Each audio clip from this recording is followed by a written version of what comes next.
We've been doing exploration for many, many years, and unfortunately we only have 4 wells that have been drilled.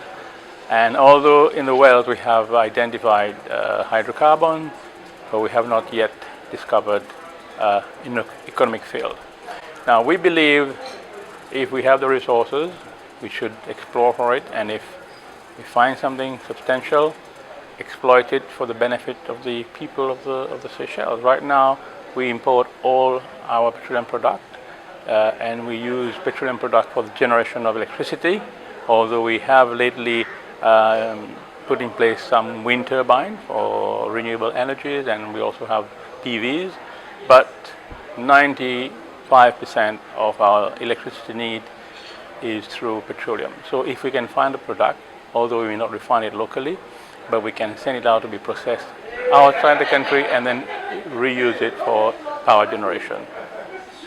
The development of petroleum resources have brought enormous opportunities to Uganda. First of all, we have had, of course, big companies coming to invest in the country, in the sector, and of course the skills of Ugandans. There has been a lot of technology transfer, and this is very critical for a country to benefit from its oil and gas resources. And of course, businesses. We have now local companies that are doing businesses within IOCs, and I think this is very good. And of course, this development of skills in institutions. Because when we discovered the oil and gas resources in the country, we realized that the country needed to participate, and for us to participate, we needed the skills. So government has also invested in the tertiary institutions that offer these skills. We started this project when we identified really that we were giving advice to emerging producers, producers that were exploring or just made discoveries or in the first steps of production. We were giving them advice that was sort of a fixed best practice model, like to sort of aim for the Norway example, which was really impractical and inapplicable in their context. And so what we're trying to do is to find some recommendations that are suitable for a capacity-constrained context, geological uncertainty, and really just have appropriate advice for them. Of course, some of the challenges we are facing today, one of them, of course, is high expectations. People expect too much because they think when you have oil, you have heaven on earth, which is not true. And of course, the skills issue is still also very important. The skills are not adequate enough. We would love to see so many Ugandans participating in the sector, but the skills are not really adequate enough. Basically, the two major challenges are high expectations and the skill issue. Other issues that is coming up now in terms of petroleum exploration, and that is mainly the tendency to use less hydrocarbon for energy generation, and also environmental impact on the environment, potential for pollution or accident. I think that one of the key issues for the frontier countries, the ones that are trying to attract explorers, is really to attract the right kind of companies, to know how to write their licensing terms, how to write regulations. They're very thirsty for learning from their peers what's worked elsewhere and what advice you give us in these first steps. And then it can similar kind of approach, I think, as for the more established of the emerging producers. They still want to know what the others are doing. They want to have a sense of whether they're doing things right and what pitfalls they should avoid. And I think that's a really big learning process in the project. We look at, I think, as most people do, look on governments as partners. They can be guides to help us discover and become more efficient locally. They can be regulators, they can be co-investors, they can be partners. They need to play the role of government, which is to take care of their own people, because companies that come in don't do that. That's not their job. Their job is to invest and make a return for their stakeholders or shareholders.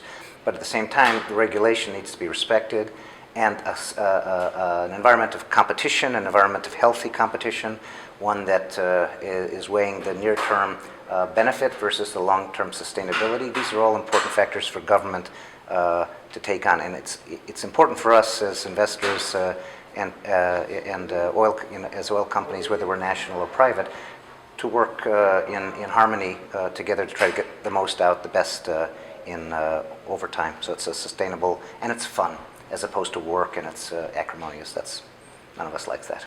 One has to be mindful that such a resource is not renewable. Once it's finished, it's gone.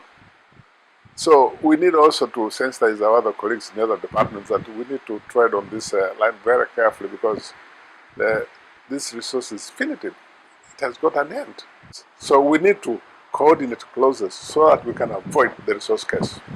We've produced a set of guidelines for emerging producers in which we don't try to reinvent the wheel for all matters. We really try to focus on the issues that we've discussed in our 3 annual discussion groups, and they pertain to the issues that are of central concern for them in the first steps of the development of the resource.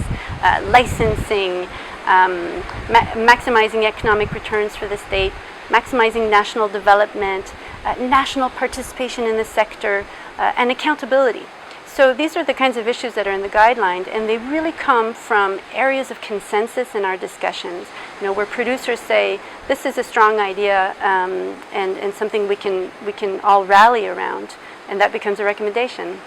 It's a live document, and the idea behind it is to try and see whether we can put a set of practical steps, practical implementable steps that the new petroleum producers can go through from the various stages of the value chain, be it regulation, be it contracts, be it licensing. So what are the do's and don'ts? It's a manual, if you like, a living document that we tend to update from meeting to meeting. And the idea behind it is to try and make sure that there are good fit practices that the new petroleum producers can follow. Because what we're trying to step away from is the previous template style development assistance that is provided to many of these developing countries and new petroleum producers. A lot of the mistakes that we make come from not asking the right questions, and that goes for all humans in all places. So getting good advice and having a sense of how that advice is relevant or not to our circumstance is the key to understand. You ask the right question, you get the right answers. Yeah, I mean, the petroleum business upstream is a very complex one, and it is easy for you to make mistake if you're not very careful. So it's always good to see how others are doing the business and learn from them.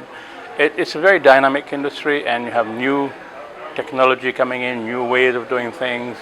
And what the Chatham House is doing with the help of the Commonwealth Secretariat, putting these people together, is you have a chance to learn from mistakes of others and also from success of others. So you will use the success and try and negate any mistakes that they've made through their experience, although each country is different. So whatever you learn from them, you have to make sure that you don't just copy them or adopt what they use, but you have to adapt it to your particular country. Well, the ultimate end game is economic development through the natural resources that these countries are blessed with. And this could manifest in revenues that will come in on stream. This could manifest in jobs, although it doesn't create that many jobs in the specific sector. But there are wider linkages that could be made from such revenues that come in. So it's huge sums, potentially huge sums that these sectors could contribute. So that's, in a way, the end game, to make the resources available for present and future generations. If they don't do that, then I think their grandchildren will be there to will just look at their graves and curse them while they're there.